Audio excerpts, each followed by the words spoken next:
त्रेता युग की बात है, जिस समय घोड़े भगवान को देख करके रो रहे हैं कि अभी तक राम जी आए क्यों नहीं। आपको कलयुग की घटना सुनाओ, सत्य घटना है ये। श्रीधाम अयोध्या जी अगर आप गए होंगे तो कनक भवन बिहारी सरकार के दर्शन किए होंगे। पहले तो बहुत जगह थी, अभी तो थोड़ा कमी, लेकिन फिर भी है। बाहर एक श्यामाजू नाम की घोड़ी रखी गई थी वहां पर। एक बार मध्य प्रदेश में एक जिला है जिस जिले का नाम है टीकमगढ़, और टीकमगढ़ के जो राजा थे, कनक भवन में जो भी व्यवस्थाएं थी वो सब टीकमगढ़ के राजा ही वो सारी व्यवस्था देखभाल किया करते थे। और आज भी उनका परिवार मुंबई में रहता है और आज भी वहां की देखभाल सारी व्यवस्था वहीं से होती है। तो कनक भवन में दो मूर्तियां हैं, एक चल और दूसरी अचल। जो चल मूर्ति है, जब भी कोई त्योहार होता है तो रथ यात्रा निकाली जाती है और भगवान ठाकुर जी उस पर विराजमान होकर यात्रा करते हैं। और जो अचल मूर्ति है वो मंदिर में ही रहती। एक बार टीकमगढ़ के जो राजा थे उनसे अयोध्या जी से संदेशा पहुंचाया गया, यहां पर एक घोड़ी की आवश्यकता है। महाराज ने घोड़ी की व्यवस्था की और टीकमगढ़ से अयोध्या जी को घोड़ी भिजवाया गया, और उन घोड़ी का नाम था श्यामाजू। राम जी से इतना प्रेम था कि कहते हैं कि बिहारी जी के मंदिर के सामने वो बाहर बैठी रहती थी। जब कोई संत आए तो संत भगवान को प्रणाम करती सिर झुका के। और तो और एकादशी आती तो भोजन नहीं करती महाराज, कोई चारा नहीं खाती। ठाकुर जी श्यामाजू पर विराजमान होकर के अपनी पूरी यात्रा करते, नगर भ्रमण करते। श्यामाजू का पूरा जीवन रघुनाथ जी की सेवा में बीत गया। उनकी सेवा करते करते श्यामाजू जब संध्या में आरती होती तो खड़ी हो जाती, संत महात्मा आते तो उन्हें प्रणाम करती, और उसी मंदिर के ठीक सामने बैठ करके दिन रात रघुनाथ जी को निहारा करती थी। सभी संत जानते थे इस बात को कि श्यामाजू बड़ी भक्तन है। पूरा जीवन रघुनाथ जी की सेवा में लगा दिया, पूरा जीवन। लेकिन श्यामाजू जब वृद्ध हुई तो जो मंदिर के मैनेजर थे उन्होंने कहा अब तो श्यामाजू वृद्ध हो चुकी हैं, एक काम करते इनको वापस टीकमगढ़ भिजवा देते हैं। और महाराज से कह के दूसरी घोड़ी मंगवा लेते हैं, क्योंकि अब ये सेवा योग्य नहीं रही। ये बात जब श्यामाजू के कानों में पता चली कि अब ये लोग मुझे भेजने की तैयारी में लगे हैं, श्यामाजू रघुनाथ जी से एक ही प्रार्थना करती थी, रघुनाथ जी आपसे सिर्फ एक ही चीज मांगती हूं, पूरा जीवन आपकी सेवा में बीता, अब स्वयं से दूर न करना। अंतिम इच्छा यही है कि हमारा ये शरीर अवध धाम में छूटे।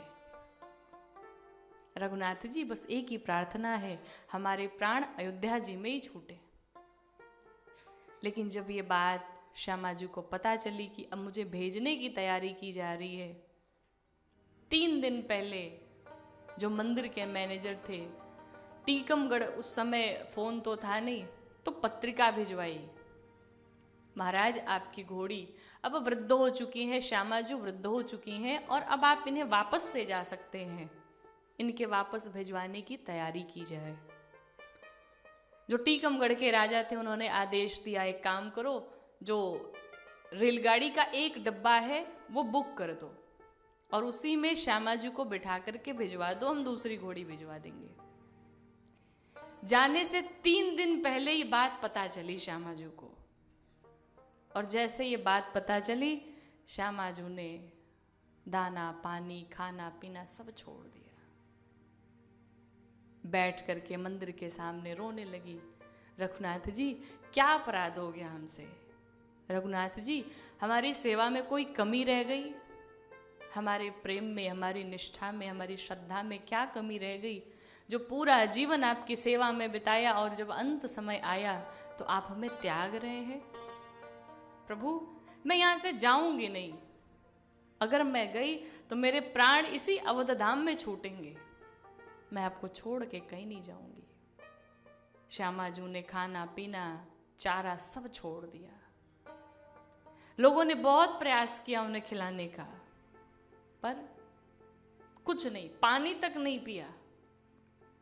बार बार मंदिर के दरवाजे की तरफ देखती, अब कुछ रघुनाथ जी चमत्कार करेंगे, अब कुछ रघुनाथ जी चमत्कार करेंगे, हम यहाँ से नहीं जाएंगे, रघुनाथ जी की कुछ तो कृपा होगी, कुछ तो भगवान मेरे विषय में सोचेंगे। क्या मैं सिर्फ इसीलिए थी कि जब तक मेरा शरीर चला लोगों ने मुझे प्रयोग किया, काम लिया, और अब मेरी अंतिम इच्छा यही थी कि मेरा ये शरीर अवध धाम में छूटे तो मुझे वापस भिजवा रहे। पर कहें तो किससे कहें, रघुनाथ जी ही सुनने वाले। और अब श्यामाजू को लगा कि अब ये भी मेरी नहीं सुनेंगे। एकदम शांत पड़ी है। जाने का दिन आया महाराज। रेलगाड़ी का एक डिब्बा बुक करा दिया गया। प्रातः काल ही श्यामाजू के गले में रस्सी फेंकी गई और उन्हें लोग ले जाने लगे। अब जैसे ही ले जाने का प्रयास किया, श्यामाजू वही मंदिर के सामने बैठ गई। उठने का नाम नहीं लेती। बार बार मंदिर के दरवाजे की तरफ देखे जा रही हैं, बार बार मंदिर के दरवाजे की तरफ देख रही हैं। अब रघुनाथ जी कुछ कृपा करेंगे, अब रघुनाथ जी कुछ कृपा करेंगे। पर होने को कुछ और ही मंजूर था। संत भगवान आए, अयोध्या के जितने संत थे, जो लोग थे, वो आए और कहते श्यामाजू बड़ी भक्तन है, रघुनाथ जी की बड़ी प्रेमी है, रघुनाथ जी से इन्हें बड़ा प्रेम है, और मुझे लगता है कि ये यहां से जाना नहीं चाहती हैं, इन्हें छोड़ दो आप लोग। लेकिन फिर भी राज का कार्य था, इसमें बोलने कौन जाए, जबरदस्ती कौन करे। जबरदस्ती लेकर के जितने लोग थे श्यामाजू को लेकर के स्टेशन पे पहुंचे। श्यामाजू रोते हुए आंखों से अश्रुओं की अविरल धारा बहते हुए जा रही है, पर श्यामाजू की बात किसी ने नहीं समझी।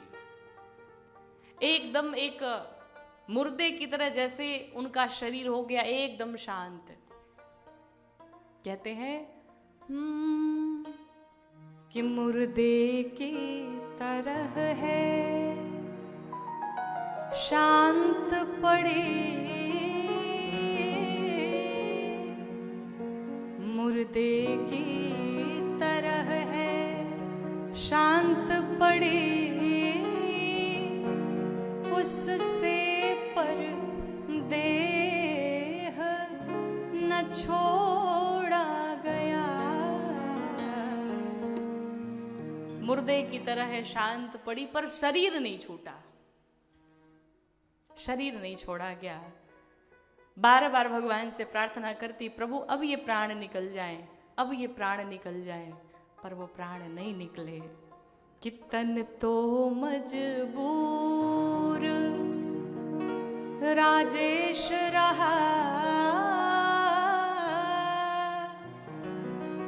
तन तो मजबूर राजेश रहा,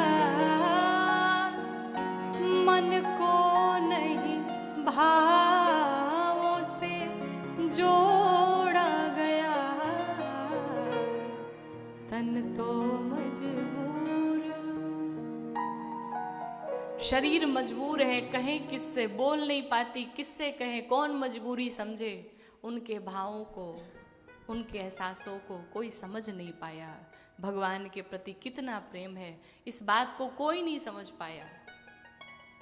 और जबरदस्ती लेकर के श्यामाजू को लोग स्टेशन पर पहुंचे। रघुनाथ जी सब देख रहे थे। श्यामाजू की परीक्षा चल रही थी। श्यामाजू स्टेशन तक पहुंचते ये सोच रही अब कुछ होगा, अब कोई चमत्कार होगा, शायद रघुनाथ जी मुझे वापस बुला लेंगे। जहां प्रेम होता है वहां विश्वास भी होता। तो श्यामाजू को अगाध विश्वास है रघुनाथ जी पर कि हमने जो अर्जी लगाई है भगवान से वो निश्चित रूप से पूर्ण होगी। कि पशु श्यामा की प्रीत से,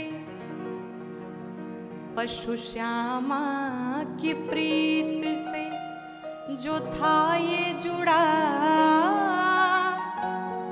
प्रभु से वह तार न तोड़ा गया।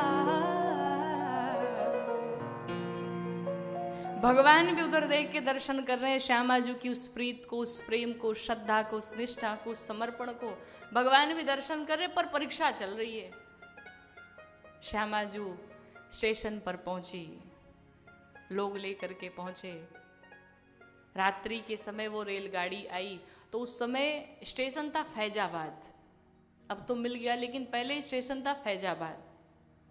फैजाबाद से झांसी की टिकट कराई गई थी, उन्हें झांसी तक पहुंचाना था। रेलगाड़ी आई, रेलगाड़ी चली भी गई। अब दर्शन करिए क्या हुआ, अद्भुत चमत्कार किया रघुनाथ जी ने। जैसे ही रेलगाड़ी आई वापस चली गई, इधर से मैनेजर जब गया देखने के लिए कि श्यामा जी गई की हैं, परिणाम क्या हुआ, जिस डिब्बे में श्यामा जी को जबरदस्ती भेजा गया था वो डिब्बा रेल से जोड़ा ही नहीं गया। मैनेजर ने देखा कि डिब्बा तो यहीं का यहीं पड़ा है, श्यामा जी तो गई ही नहीं। मैनेजर ने जोर की डांट लगाई, मूर्खों, ये तो डिब्बा जोड़ा ही नहीं गया, तुम्हारा ध्यान कहां था। चलो एक काम करो, इनको दूसरे से वापस भेजेंगे, इनसे बाहर तो निकालो, भीतर बेचारी पड़ी होगी इतने देर से। दर्शन करिए, जैसे ही दरवाजा खोला तो श्यामा जी अपने शरीर का, अपने प्राणों का त्याग कर चुकी थी, मर चुकी थी। श्यामा जी को जब देखा कि इनकी तो मृत्यु हो चुकी है, वापस संदेशा भिजवाया गया कि इन्होंने शरीर यहीं पर त्याग दिया है और आप इन्हें वापस लेकर के टीकमगढ़ अगर आदेश हो तो इन्हें भेजा जाए। जितने लोग थे, जितने संत महात्मा थे, उन संत महात्माओं ने कहा महाराज इनकी सिर्फ यही एक इच्छा थी कि इनका शरीर अयोध्या में छूटे। और वही हुआ, रघुनाथ जी की कृपा हुई। रघुनाथ जी ने देखा उस प्रेम को, उस श्रद्धा को, उस निष्ठा को, उस समर्पण को। भगवान प्रसन्न हुए और श्यामा जी को लेकर के वापस कनक भवन में आया गया। सभी रास्ते में गाते चले आए कि श्रीमन नारायण नारायण नारायण नारायण नारायण, श्रीमन नारायण नारायण नारायण। जितने संत महात्मा थे सब जय जयकार करते हुए रघुनाथ जी की चले कि करुणा निधि ने करुणा ऐसी करी, करुणा निधि ने करुणा ऐसी करी, नहीं डिब्बा वो रेल से जोड़ा गया, करुणानिधि ने, करुणानिधि ने करुणा ऐसी करी, नहीं डिब्बा वो रेल से जोड़ा गया। वो डिब्बा ही छोड़ के चले गए। श्यामा जी जब आई वापस कनक बिहारी सरकार के समक्ष श्यामा जी को रखा गया। संतों ने कहा ये बड़ी भक्त थी भगवान की, भगवान से बड़ा प्रेम करती थी और इनकी अंतिम इच्छा यही थी कि प्रभु हमारा ये देह, हमारा शरीर अवध धाम में ही छूटे। और देखो रघुनाथ जी ने ऐसी कृपा की, ऐसी कृपा की कि इनका अंतिम संस्कार अब यहीं पूर्ण होगा। सारे संतों ने मिलकर के ये निर्णय लिया कि इनका अंतिम संस्कार जैसे सबका होता है वैसे हम भी इनका अंतिम संस्कार करेंगे। सबने भी विचार ही किया। तब तक एक संत ने देखा श्यामा जी को, उन्हें बड़ा प्रेम आया और दौड़ के गए श्यामा जी के पास। श्यामा जी के पास जाने के बाद कानों में धीरे से संत भगवान ने कहा, श्यामा जी उठ बैठिए, अब क्यों पड़ी उदास। श्यामा जी उठ बैठिए, अब क्यों पड़ी उदास, राम कृपा से आपको मिला अवध में वास। जैसे ही कहा, अरे अब क्यों पड़ी उदास हो, अरे अब तो उठ जाओ, जो आपकी इच्छा थी रघुनाथ जी ने पूर्ण कर डाली। और जैसे ही श्यामाजू के कान में ये बात गई, परिणाम क्या हुआ, श्यामा के श्रवणन पड़े जमादार के बैन। श्यामा के श्रवणन पड़े जमादार के बैन, फिर से जीवित हो गई और खोल दिए दो नैन। बोलो भक्तवत्सल भगवान की जय। जैसे ही कानों में आवाज लगाई, श्यामाजू आपकी इच्छा पूर्ण हो गई, आपको अवध में वास मिला। आपकी जो इच्छा थी वो रघुनाथ जी ने पूर्ण की, बिहारी जी ने पूर्ण की। अब क्यों उदास सोई पड़ी हो, अब तो उठ जाओ। और जैसे ही श्रवणन में ये बात पड़ी, कानों में ये बात पड़ी, श्यामाजू उठ के बैठ गई। जय जयकार होने लगी बिहारी जी के मंदिर के सामने। और इतना ही नहीं, श्यामाजू मरने के पश्चात जब वापस जीवित हुई, अगले 5 वर्ष तक श्यामाजू जीवित रही। 5 वर्ष तक। 5 वर्ष के पश्चात उन्होंने अपने शरीर का त्याग किया। ऐसे हैं भगवान जो अपने सभी भक्तों पर दया करते। हमारे देश का पशु भी भगवान से इतना प्रेम करता है।